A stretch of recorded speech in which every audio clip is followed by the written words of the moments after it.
Tick-tock, time to rock. I believe that we are live. Always wait a few seconds to see if I can see our lovely faces and hear the melodious sounds of our voices. And there we are. All right.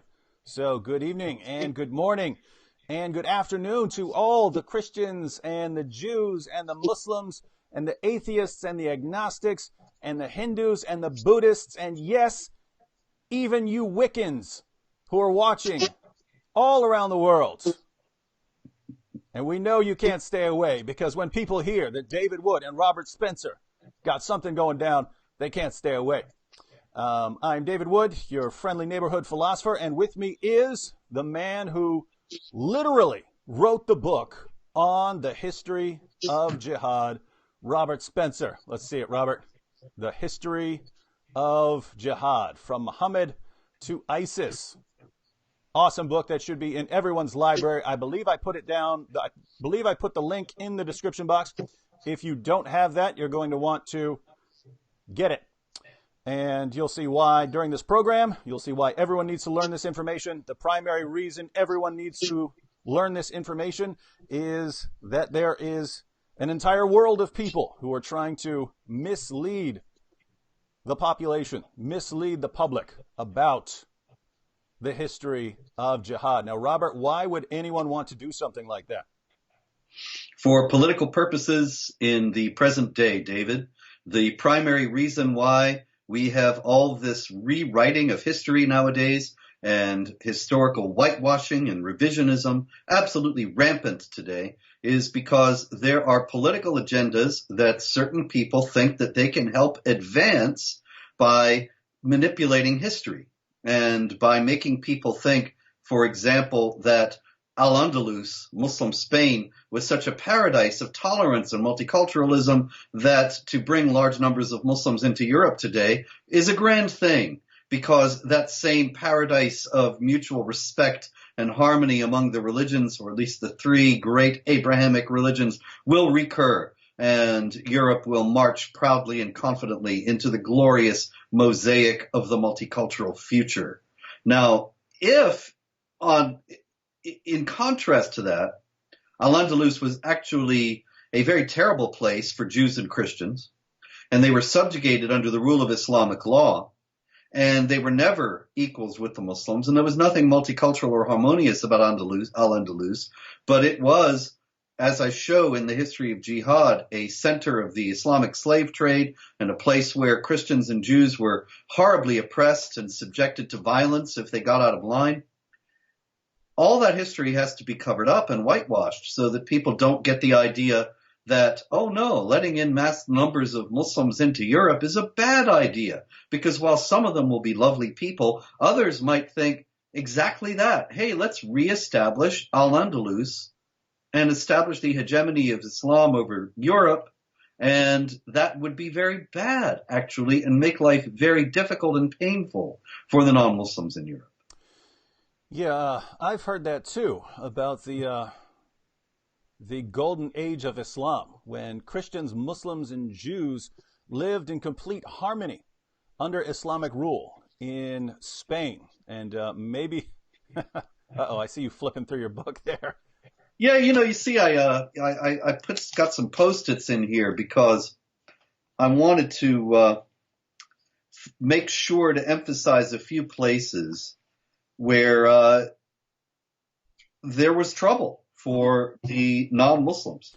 Oh, and yeah. As far as and we're gonna. By the way, everyone, just so you know how this live stream came about, I saw some of the silliest tweets I've ever seen in my entire life, and I went ahead and forwarded them to Robert, and I said, "You want to respond to some of these because I mean these are just pure Twitter gold right here."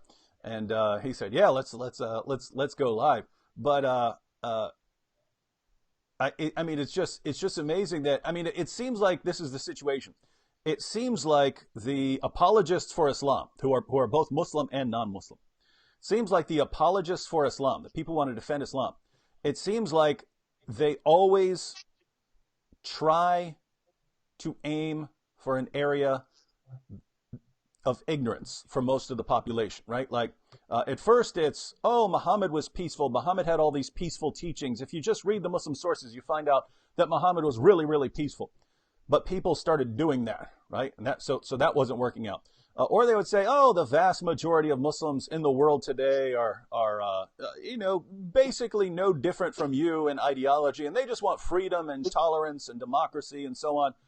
And then we see things like ISIS springing up. We see the problems all around the world. And then we actually see statistics coming out on the percentages of Muslims who support killing apostates and honor killings and things like that, and we realize, whoa, this isn't just a tiny minority here. These are massive portions of the population. In many places, there are majorities of the populations that support things like killing apostates and stuff like that.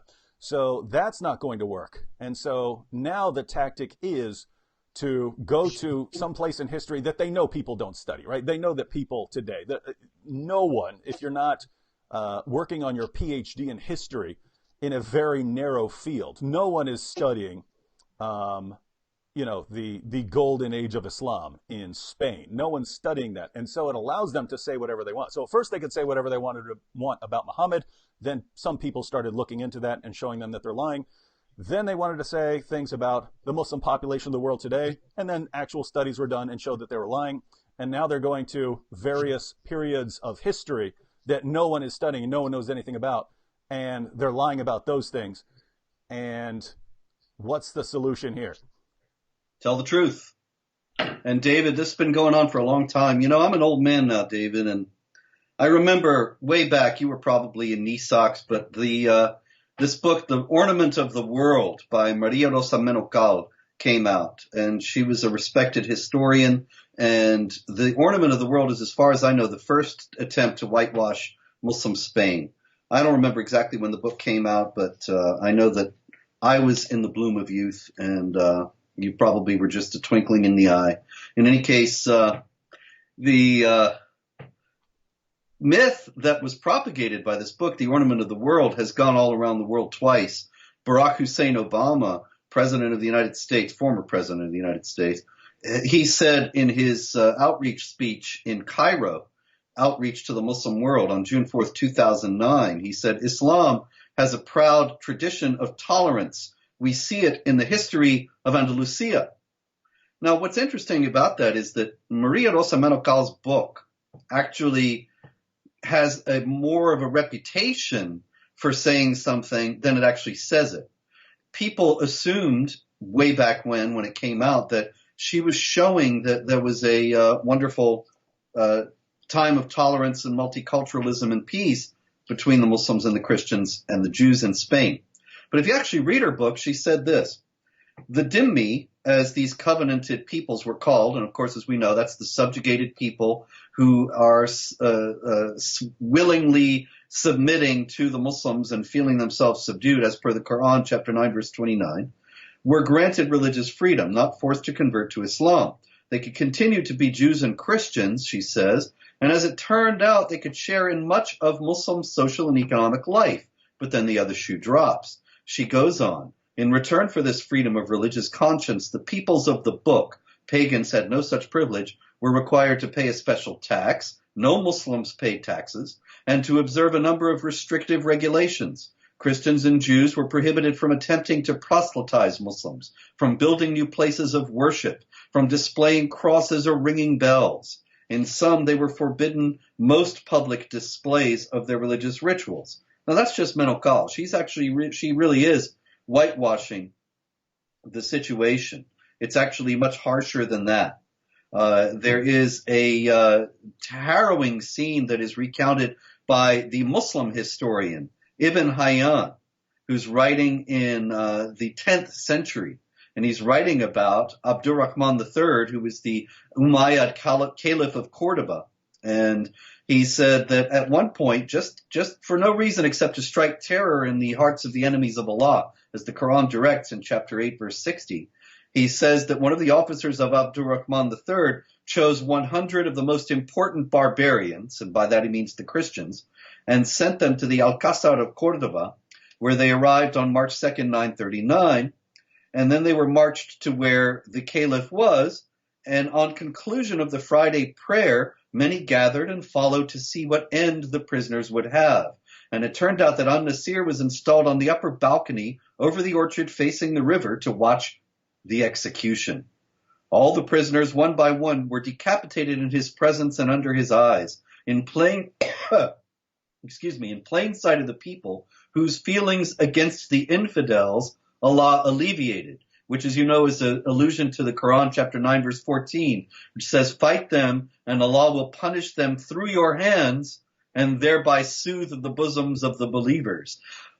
That is, if you're sad or depressed or anxious or upset, you can fight the unbelievers and you'll feel better. And so this is what Ibn Hayyan says. The feelings of the believers were alleviated against the infidels by Allah when they saw them all being killed. Now, mind you, these people didn't do anything. They were just Christians, and it was for the fact of being Christians. This is daily life in Al-Andalusia. There's much more, but the point is that these tweets that you've got, which we need to get to, I understand, and these people who say that the history is all whitewashed, they are banking on us not knowing the history.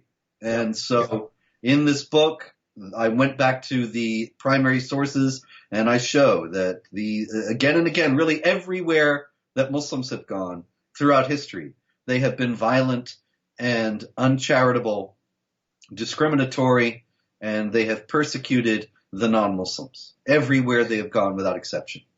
Now, before everyone accuses you of saying something, do you mean all Muslims? I do not. I mean that wherever they went, some of them did. Mm-hmm. And you know what? The others who didn't, they didn't stop them. A lot of people nowadays, they say militant Islam is the problem. Moderate Islam is the solution. Of course, that's the famous slogan of our friend Daniel Pipes. But the problem with it is that there is no moderate Islam.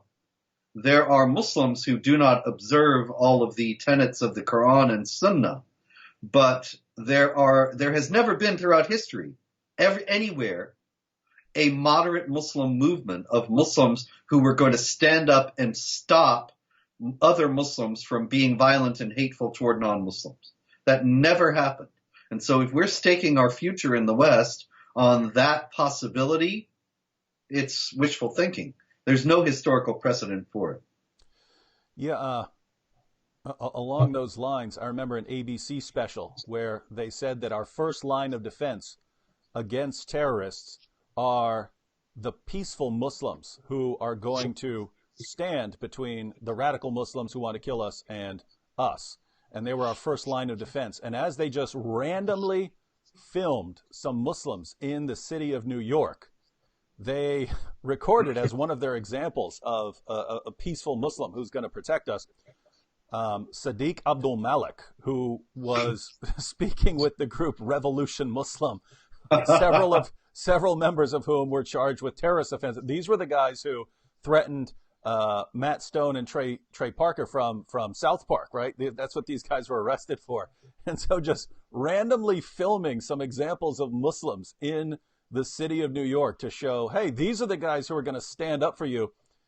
They couldn't help but accidentally getting an actual jihadi, right? And so, you remember, David, right after 9/11, the New York Times did a profile of a moderate imam in the United States who they said was working tirelessly to stand against terrorism, and it was Anwar al-Awlaki. Oh, yeah. And Muhammad, Biography of a Prophet, which was the big BBC documentary on Muhammad. For many years, it was available for free on YouTube. And then I pointed out that there was a profile of a Muslim congressional staffer. And as they are interviewing this Muslim congressional staffer, he goes off to Friday prayers on Capitol Hill.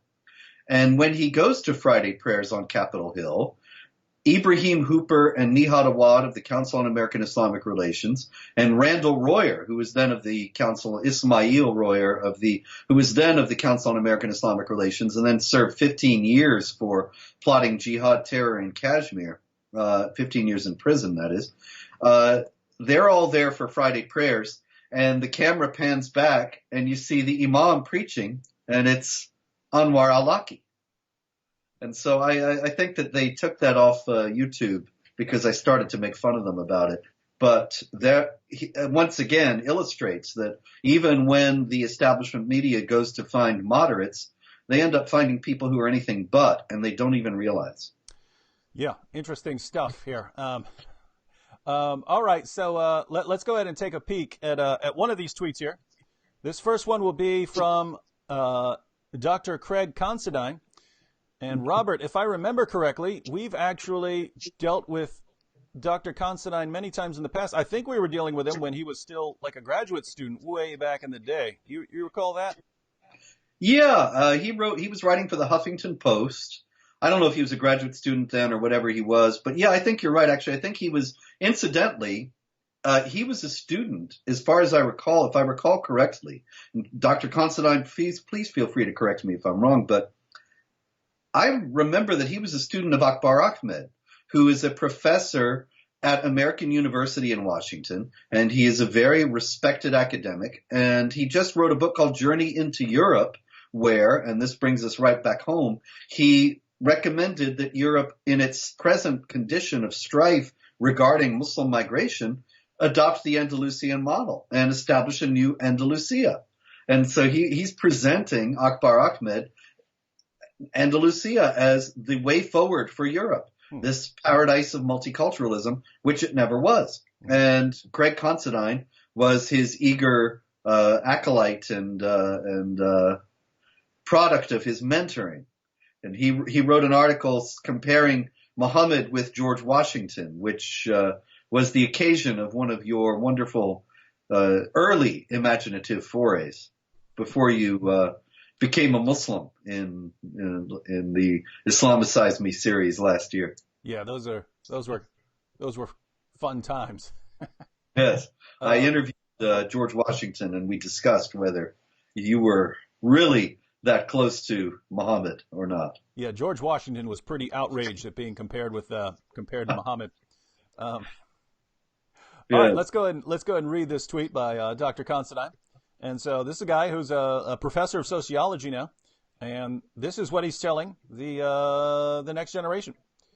He says Christians and Muslims have always strong terms there.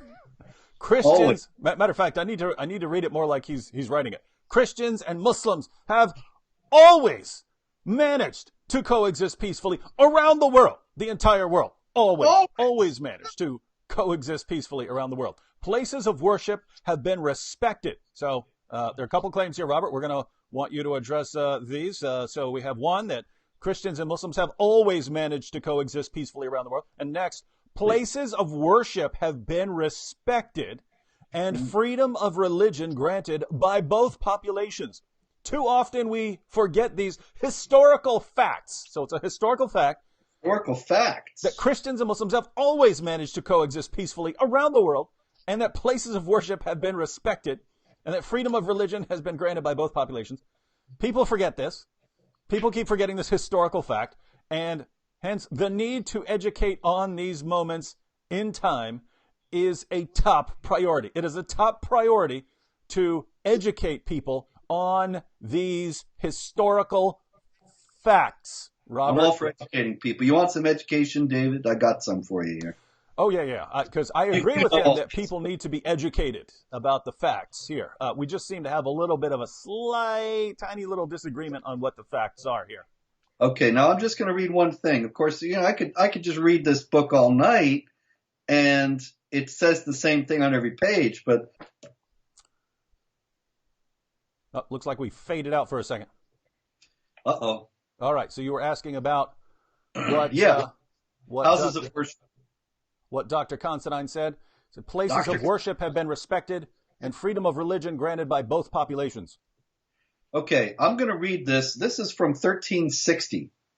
In 1360, the Muslim ruler Firuz Shah Tughlaq in India, the Sultan of Delhi, he resumed the jihad against the Hindus, targeting the grand Hindu temple, the temple of Jagannath at Puri in southeastern India. And according to a Muslim historian, Barani, who wrote a history of the rule of Firuz Shah, he said this, Allah, who is the only God and has no other emanation, endowed the king of Islam with the strength to destroy this ancient shrine on the eastern seacoast and to plunge it into the sea.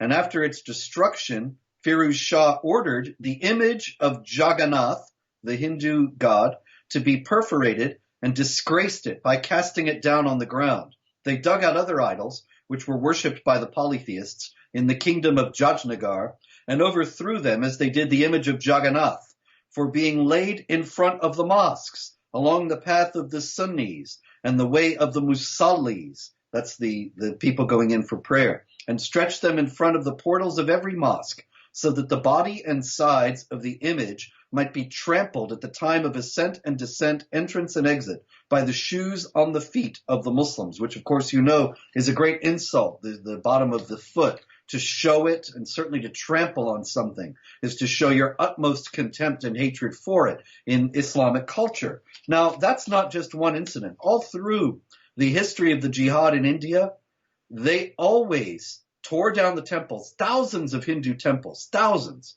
and would regularly take the Hindu idols, break them in pieces, and put the pieces in front of the mosques so that they would be trampled by the Muslims on their way in and out of the mosques. This is the respect for the houses of worship in India. Of course, also closer to home, we know, where is the Temple Mount? Where is the Dome of the Rock, rather? Where is the Al-Aqsa Mosque? They're on the Temple Mount. What is the Temple Mount? The site of the great temple of the Jews. Why did they build two mosques, not just one, but two mosques on the site of the Jewish temple to show Islam's victory over Judaism? What is the Hagia Sophia? It's a grand mosque in Constantinople, Istanbul. When was it built? In the 6th century. Islam did not exist in the 6th century. The Hagia Sophia was a cathedral until the Muslims conquered Constantinople in 1453. Why was it turned into a mosque? Because the Muslims, it was the greatest church in the Christian world, and the Muslims wanted to show the victory of Islam over Christianity. This is the respect for the houses of worship we're talking about. And I could multiply examples by the thousands. So, and by the way, doesn't this go back to the time of Muhammad, with Muhammad taking over the Kaaba, smashing all the idols, showing utter contempt for the religious beliefs of the pagans of Mecca? That's right. Absolutely. There were 360 idols in the Kaaba, and he is said to have cleared out every one of them except an icon, a Byzantine icon of Jesus and Mary. Did you see that when you were in there? Oh, as far as Dr. Considine? No, when you were in the Kaaba. Oh, no, okay. No, no, it's not there anymore. I wonder when they took it out. Someone took it down. But we know various groups have sort of had their way with the Kaaba over time. Various Muslim groups who are accusing other Muslim groups of idolatry and so on. So someone took that picture out. All right, now, so when you pointed out, turning churches into mosques, you said that there are examples by the thousands. So yes. Give us the sort of geography of where this was happening over the centuries. All over the place, everywhere Islam conquered, they converted churches into mosques. For example, North Africa was a thriving center of Christianity when the Muslims conquered. Some of the greatest figures of the early church, I know Protestants think of the early church as the church of the New Testament, but Catholics and Orthodox tend to think of the early church as the church of the first centuries. And St. Cyprian, who was in the middle part of the 3rd century, St. Augustine of Hippo, which was in North Africa near Carthage, was in the 5th century, the latter part of the 4th and the early part of the 5th century, died in 430. And they were both North Africans. They were members of the North African Church. Now, the North African Church, the Church of Carthage, was a very considerable church in the early years. Of course, to say nothing of Egypt, the Church of Alexandria was the 3rd see. The Council of Chalcedon, the 4th Ecumenical Council, said that the precedence of the patriarchal churches was Rome, and then with equal privileges, Constantinople, and 3rd Alexandria. So it was the 3rd most important church in the Christian world in North Africa. Now, there are still churches in Egypt, but when you go farther into Libya, where Carthage was, in Tunisia, Algeria, Morocco. That was all Christian land. There were thousands of churches in those areas. They're all gone. There aren't even traces of them for the most part. A few years back, going over to the Middle East, you had a few years back, Pope Benedict XVI went to Syria and he entered the Umayyad Mosque in Damascus along with Muslim leaders. And it was kind of controversial that the Pope was going into a mosque. But actually, that mosque was the Church of St. John the Baptist and was also one of the foremost churches in the Christian world.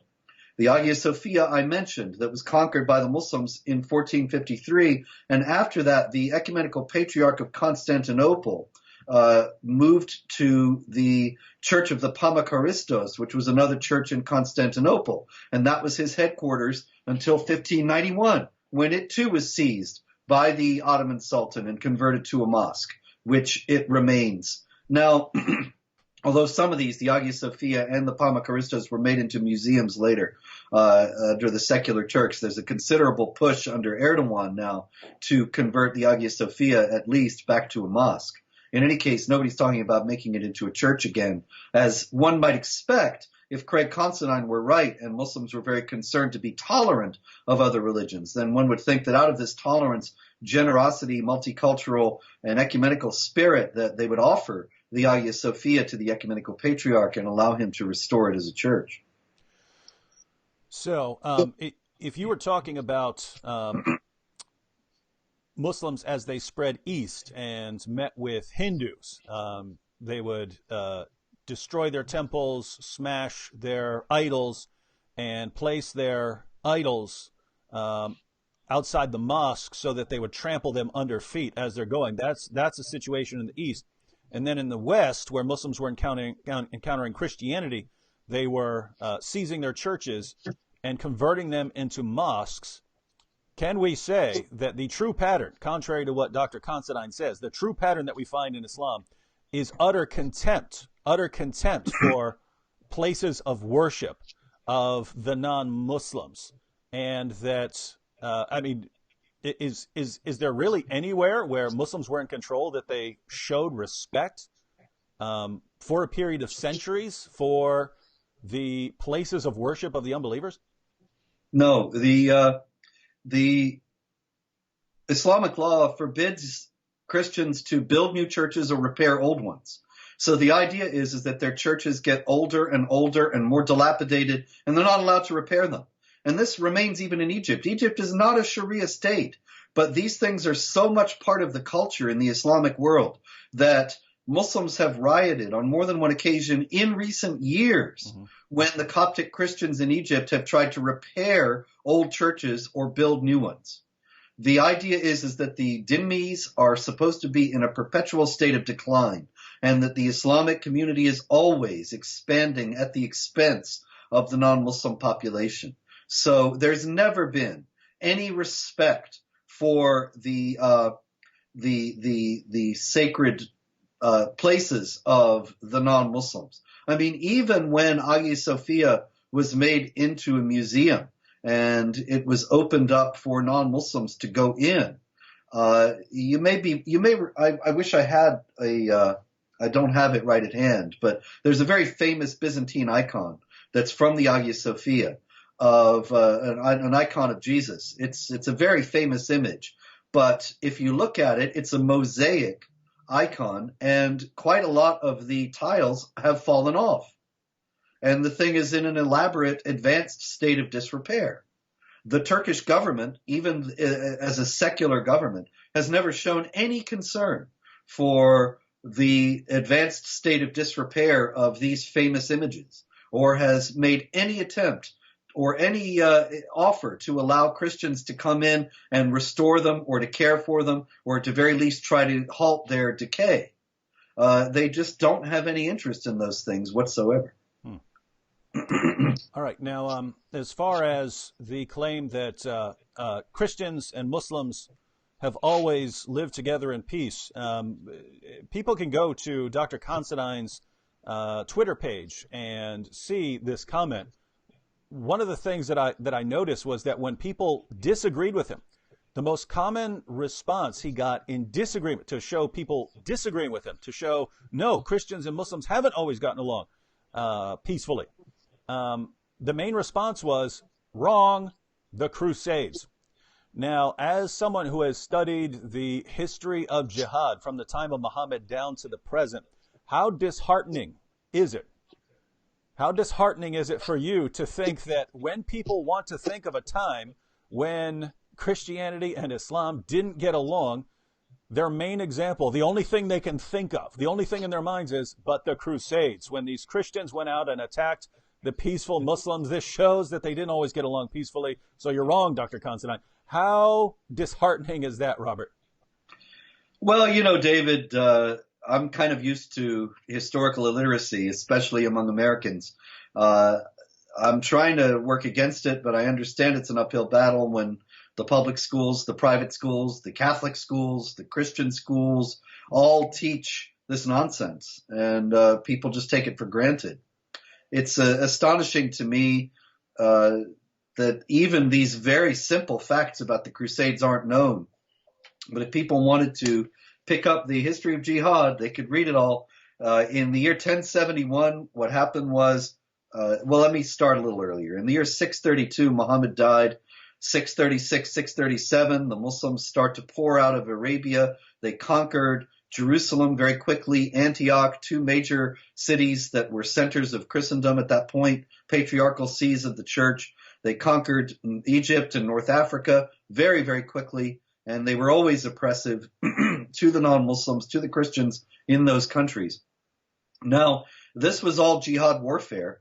By 732, 100 years after Muhammad is supposed to have died, you have a massive Islamic empire stretching from the Pyrenees between Spain and France all the way across North Africa, encompassing the Middle East and Persia and going into India. And in that massive empire, nowhere do the Christians or any other non-Muslims have equal rights with the Muslims or are respected by the Muslims. Nowhere. Now, So hang on. Dr. Constantine is saying it's everywhere, and you're saying it's actually nowhere. Right. I'll debate him on this. He can't show me a single example. He's just relying on the ignorance, the historical ignorance of the American people, which is vast for the most part. But the thing is, if you're looking for violence between religions, it's all coming from the Muslim side. The Muslims, sometimes the Christians fight back. They fought back in France and drove the Muslims from France when the Muslims lost the Battle of Tours in 732. Charles the Hammer and all that, Charles Martel. But most of the time, there was no significant pushback. And what had been half of the Christian world is gone and is conquered and Islamized. There's no response. So what happened in the year 1071? The Byzantine Empire, which was a Christian empire, Christianity is the official religion, and the citizens of the empire are expected to be Christian, and most of them are. In the year 1071 at Manzikert in what is now eastern Turkey, eastern Anatolia, eastern Asia Minor, the Byzantine army, led by the emperor himself, was smashed, not just defeated, but absolutely ruined, destroyed by the Seljuk Turks. And Anatolia, which was the breadbasket of the Byzantine Empire, the farmland, the means of its support, the means of its nourishment, lay open to conquest by the Turks and was swiftly conquered by the Turks. The emperor was captured and he was released by the Sultan because he asked him, it's in the book, the Sultan asks him, what would you have done if the shoe had been on the other foot and you'd captured me? And he said, well, I probably would have killed you. And the Sultan says, I'm going to do even worse to you. I'm going to release you. And he does. And he sends him back to Constantinople, where he was blinded and deposed. So the new emperor, Alexius Comnenus, is thoroughly alarmed at this situation, sees the imminent end of the Christian Roman Empire, the Byzantine Empire, the Eastern Roman Empire. So he appeals to the West. Now, that was extraordinary, too, because this is just a few decades after the Great Schism, the split between the Church of Rome and the Church of Constantinople, or what we know today as the Roman Catholic Church and the Greek Orthodox Church. The Orthodox Church and the Catholic Church have been at odds, sometimes quite bitter ever since then. The schism has not been healed, even though there's been quite a bit of reconciliation. But he was still appealing to the Pope, who was the foremost authority in Western Europe in those days, and asking for help. This took quite a while to bring about, but it was 1095, almost a quarter century later, that Pope Urban II called the First Crusade for the defense of the Byzantine Empire and the defense of Christians who were wanting to make pilgrimages in the Holy Land, where they were being attacked, murdered outright, or enslaved by the Muslims. And so the Crusades came about as a defensive reaction to these Islamic conquests, and that's what they were originally conceived as. Certainly the Crusaders did some things that nobody can support, that I do not support, and nobody should support. But the idea that they were the beginning of the hostility, or the only time that Muslims and Christians have not gotten along, is absolutely ahistorical. There were 450 years of jihad conquest before the Crusades that were never responded to by the Christians, and set a pattern of rapacious jihad advances into Christian territory that only stopped for the 200 years that the Crusaders were actually in the Holy Land, and then resumed after they were finally driven out and the last Crusader domain conquered in the year 1291. Two things worthy of note there. One, it's just amazing that I think your average Westerner still thinks of the Crusades as Christian aggression against peaceful Muslims who are minding their own business in the Middle East, and not a response to 450 years of jihad against Christendom. Right. And the Christians just sit there and sit there and sit there and sit there and sit there, and finally they react. And then all we remember is the reaction, and we remember it as aggression. But two, 9/11. Bill Clinton was no longer president, but he made a speech saying all this started back when the Crusades drove a wedge between the Muslims and the Christians. And people, I think, generally think that that's really when it all happened. And so there's that. And then second, in your book, you acknowledge atrocities committed by the Western Christians during the Crusades, right? So you are able to say, look, you have to condemn where condemnation is due, and these things were wrong. So it's just amazing that that there is one side in this entire discussion which always has to misrepresent and distort and pretend that things that happened didn't happen, and the side that's called the liars, namely you're the side that's called a liar. You're the one who's basically telling people what happened on both sides and giving sources for everything you're saying. Well, yeah, David, I write on the firing line. I'm not able to be I don't even know how to put it. I can't relax. That's all. I mean, in a professional sense. In a personal sense, I relax plenty, but in the professional sense, I can never just say these things happened, because I know that everything I say can and will be used against me, and anything I say in terms of history or Islamic doctrine will be challenged. Now, most of the time nowadays, actually, it's more ignored. There was no Muslim review of the history of jihad. What are they going to say? Because I very carefully document everything. It's all footnoted. Everybody can check up on me. And this is true in all my work. So the reality is that I don't have the luxury of being able to throw things out like Craig Considine. Craig Considine has a ready audience of these people who think because he's aligned with them ideologically and politically that therefore he's trustworthy. But I know that I'm going out in front of a hostile crowd. And so everything that is in the history of jihad, everything that's in all my other books is very carefully documented, and anybody can check and see that it is actually the case. And I rely for the most part on primary sources, on contemporary historians. And they think it's very important that if people want to get out of this fog of misinformation and disinformation that envelops us all today, Go back to the primary sources. Don't read my books if you don't want, but go back to what historians of the day said had happened, and they don't have any reason to color the situation, especially if they're Muslims. Read Muslim historians who wrote about the Crusades and who wrote about the jihads before and after the Crusades, and see what they say. It's illuminating. It'll be quite eye-opening to people who've listened to Craig Considine and Akbar Ahmed and those that ilk. All right, so we want to take one more look at Craig Considine's tweet here, just to see if there's well, I wanted to quickly review something real quick before we go on to the tweet by the Yaqeen Institute. So Christians and Muslims have always managed to coexist peacefully. That's false. Around the world. That's false. Places of worship have been respected. That's Never. false. And freedom of religion granted by both populations. That's false. He calls them historical facts. That's false. And the need to educate on these moments in time is a top priority, and then gets over 1,000 likes almost instantly on this tweet.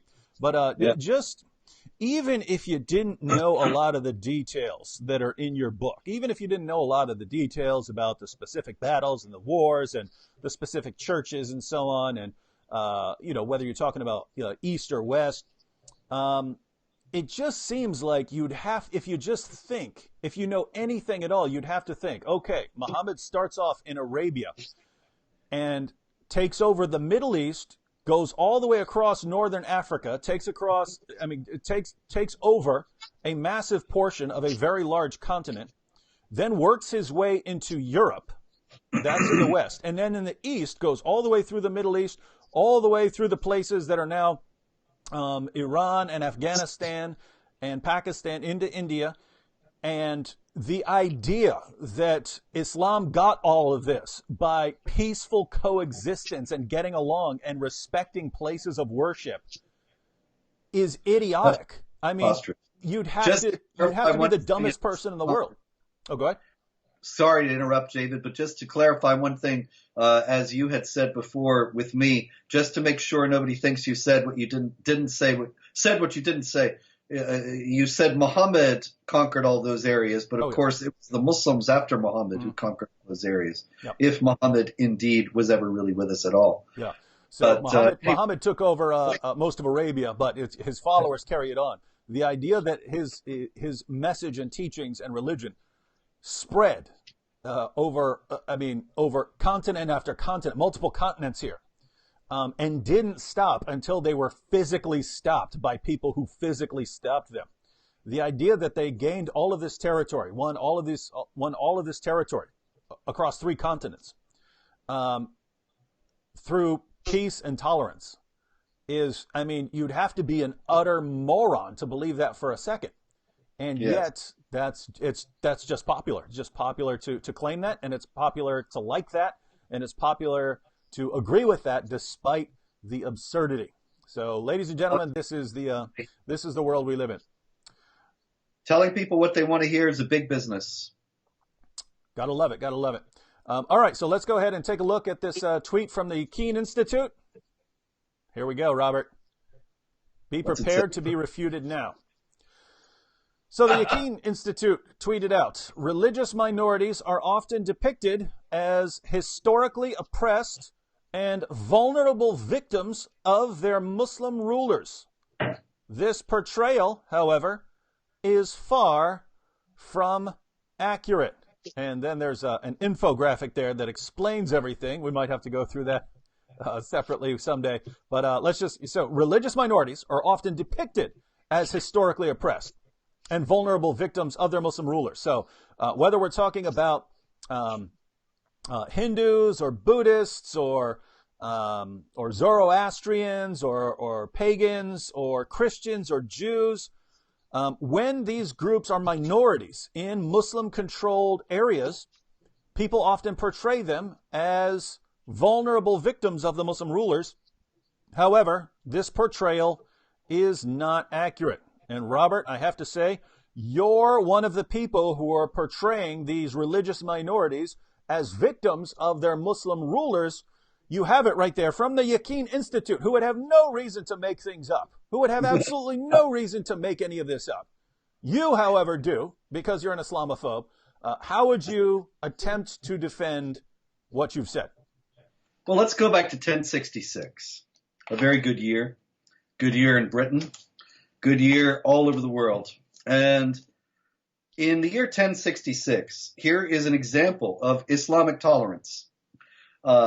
David, a Jew named Samuel ibn Nagrila, became the friends of the Muslim rulers of Granada in Spain, Muslim Spain. And he and his son Joseph even attained some power. Joseph ibn Nagrila was actually named the vizier of Granada by the Muslim ruler. Now, this is a case of rules were made to be broken. This is a case of a Muslim ruler ignoring Islamic law, which forbids non-Muslims to hold authority over Muslims, because he liked Samuel ibn Nagrila and his son Joseph. And so he gave them political power. But the other Muslims in the area, they knew Islamic law as well, and they were not interested in ignoring it. A poet named Abu Ishaq wrote a poem, and he wrote this. I'll just read some segments of it. Through him, that is this vizier, the Jews, not the vizier, I'm sorry, the Muslim ruler, through him the Jews have become great and proud and arrogant. They who were among the most abject, and they have gained their desires and attained the utmost, and this happens suddenly. And how many a worthy Muslim humbly obeys the vilest ape among these miscreants? Of course, we know the Quran calls Jews apes and pigs, and so there they go, doing it again. Their chief ape has marbled his house and led the finest spring water to it. Our affairs are now in his hands, and we stand at his door. He laughs at Allah and our religion. So, what does Abu Ishaq say should be done? Hasten to slaughter him as an offering. Sacrifice him. Do not consider it a breach of faith to kill the Jews. The breach of faith would be to let them carry on. And 4,000 Jews were killed by Muslims in Granada, December 30th, 1066. So, but they obviously weren't victims of Islamic oppressors, because the Yaqeen Institute says that that's just a misrepresentation of history. Okay. Let's see. How about this? This is the Muslim conquest of the city of Ani in Armenia. Hang on. It looks like you're just randomly flipping through your book and pointing to wherever. stuff. I just hit on this one. I don't have this one on a post-it note. I just happened to catch my eye. The 13th century Muslim historian, David, Sibt ibn al-Jawzi. And he says this: the army entered the city. Now, you'd think when a Muslim army enters a Christian city, they're going to have garlands of flowers for the women, shake the hands of the men, and offer them to buy them lunch or something. Am I right? Mm-hmm. But this is what actually happened. These people apparently misunderstood Islam. They massacred its inhabitants, pillaged and burned it, leaving it in ruins and taking prisoners all who remained alive. The dead bodies were so many that they blocked the streets. One could not go anywhere without stepping over them. And the number of prisoners was not less than 50,000 souls. I was determined to enter the city. This is an eyewitness. I was determined to enter the city and see the destruction with my own eyes. I tried to find a street in which I would not have to walk over the corpses, but that was impossible. Huh. Well, somehow it must have been peaceful. I mean, it must have been. Now, Robert, a couple of people over in the chat have brought up the Armenian genocide. I got that in the book. Oh, you do? Yes. Fear not. The Armenian genocide began in 1894. And this was, of course, in the Ottoman Empire. It started really with the Greek independence in 1821. And when the Greeks in the Morea, which is the peninsula, the southern peninsula of what is Greece today, when they won their independence, then a lot of the other non-Muslims in the Ottoman Empire started to get ideas. And the Islamic law, of course, would consider the non-Muslims who were rebelling against the Islamic leaders, they have forfeited the dhimma, their contract of protection, and so they can lawfully be killed. Okay, So Armenian genocide starts when the Armenians won independence, and this is the kind of thing that happened. The German historian Johannes Lepsius, this is 1896, he's actually there in the Ottoman Empire, in Armenia, and he says this.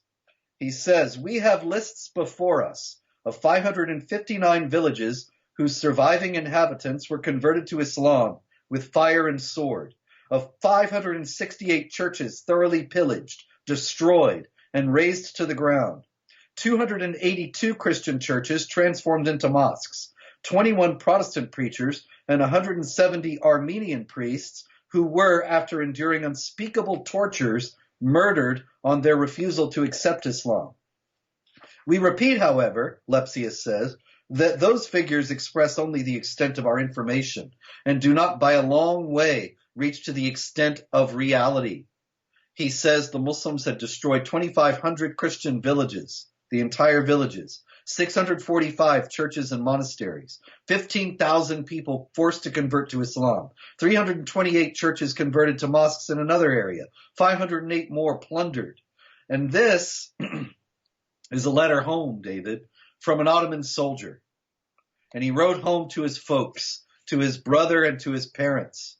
And by the way, Robert, I always love these letters from soldiers. I've read a lot of the letters home from Civil War soldiers, right? They're away from home, they're away from their families, and looking, with all this bloodshed and thinking about your family, you really get to focus on what's most important to you, and then send your family a message about all the things that you've really learned about the meaning of life and what's really important. So if you've got a letter home from this time, I mean, this is going to be some great stuff that talks about how wonderful Islam really is. If this guy's had a lot of time to reflect on his religion, go ahead.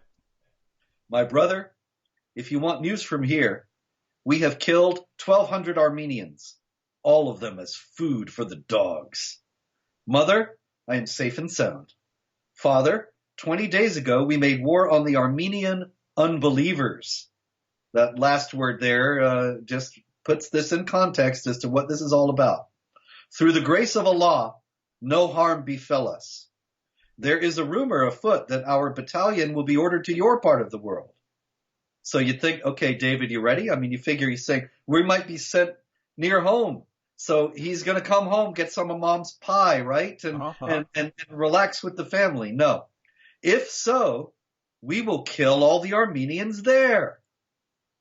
Wow. Proud father moment. Oh, yeah. Oh, yeah. So, Robert, here you have a German contemporary Yes. writing that hundreds of villages forcibly converted, tons of villages destroyed, tons of Christians forcibly converted, those who refused tortured to death. And what do we have from the Yakin Institute here? Because, you go through examples like this over a period of 1,400 years in your book.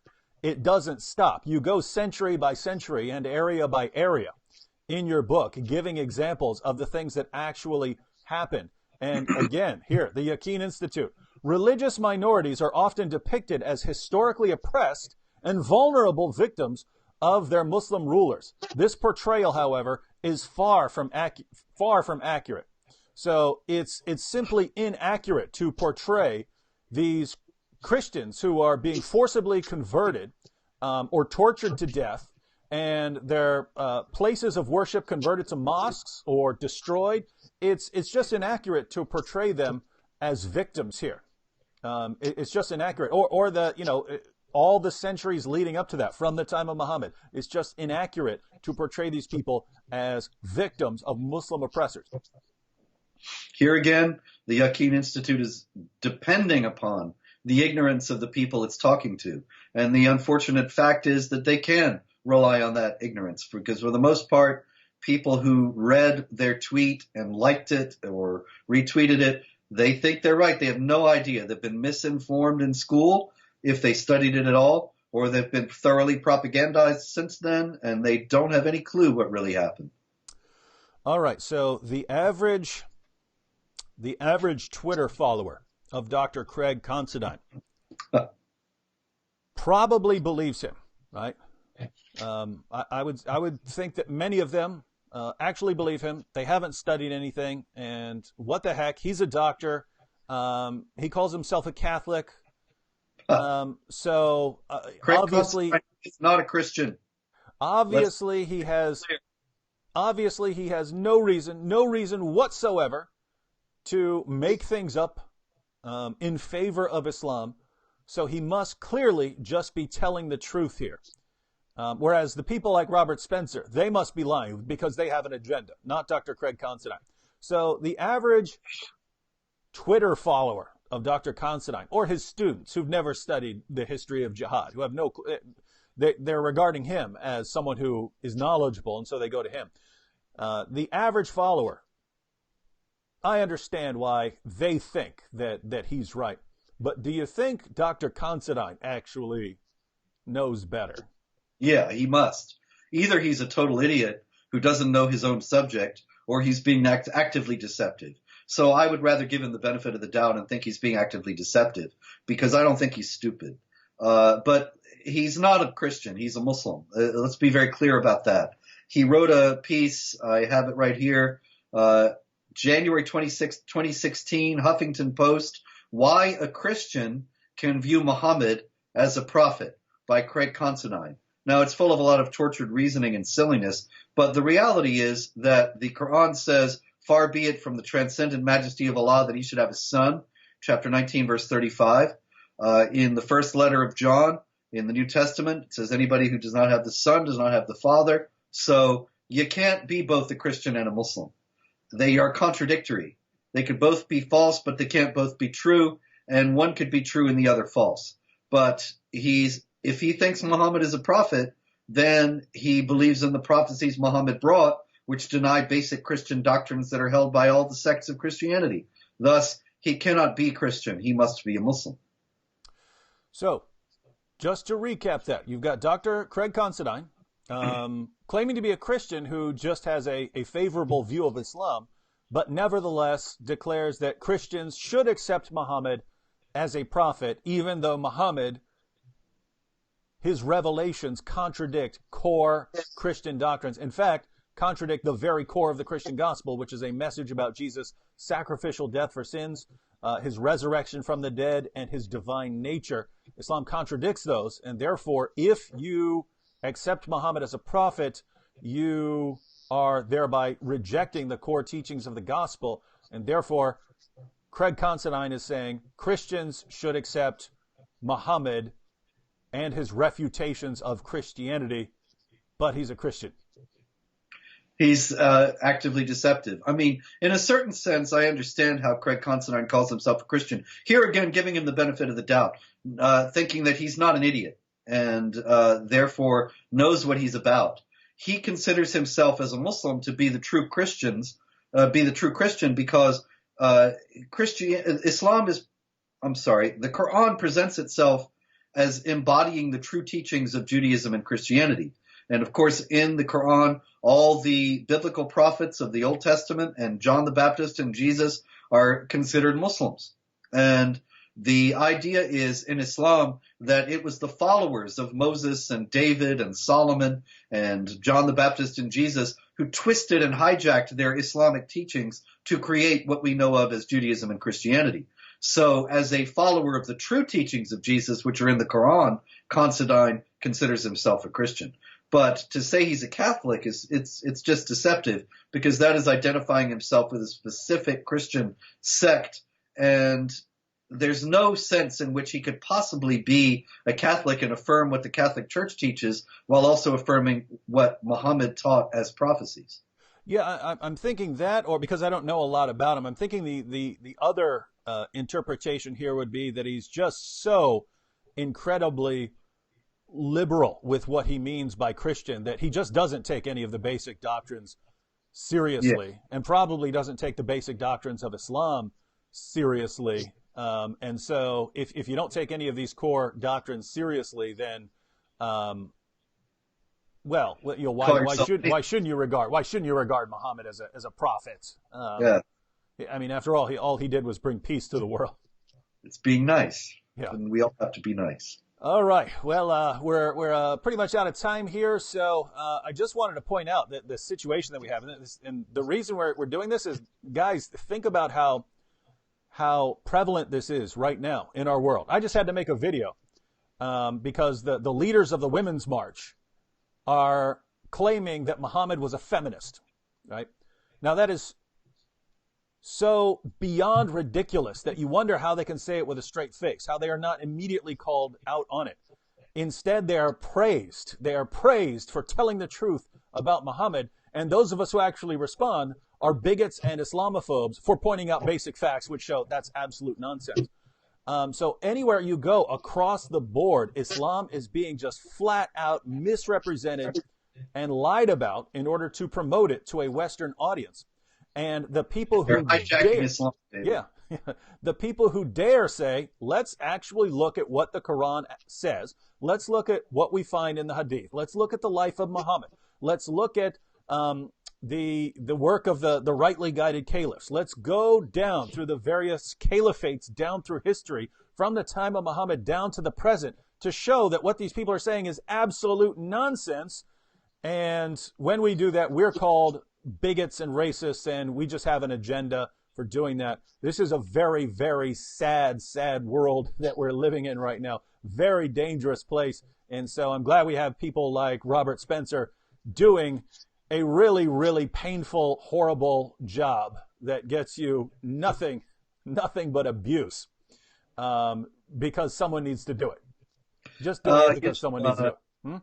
David, telling the truth is it's easy. You know, you don't have to have as good a memory as liars do, and it's